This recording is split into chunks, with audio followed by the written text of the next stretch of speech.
আসসালামু আলাইকুম এভরিওয়ান, কেমন আছেন? আশা করি আল্লাহর রহমতে অসংখ্য ভালো আছেন। তবে আমি ভালো নেই। এই যে ফার্মটা দেখতেছেন, এটা হচ্ছে আমাদের বুডিং ঘর। আর কিন্তু বুডিং হচ্ছে না, কারণ আমরা কিন্তু ফার্ম ত্যাগ করে দিয়েছি আর ফার্মিং করবো না ভাবতেছি। প্রায় চার বেস করছিলাম ফার্ম, 4 বেসের মধ্যে একটা বেসও লাভ হয়নি, যার জন্য আর কি বাদ দেয়া ফার্ম। প্রায় 90,000 মতন চলে গেছে।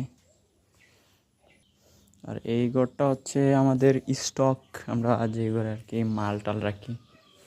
আর এই ঘরে রয়েছে বর্তমানে কিছু কুইল আর কি, আমার শখের কুইল। আপনাদেরকে একটু দেখাই, এই দেখেন, এগুলা শখ করে আনছি আর কি, মনে করেন যে ডিম খাওয়ার জন্যে। আর এরপরে আপনাদেরকে দেখাবো আমরা যেই করে মানে মুরগিগুলা বড় হয় আর কি।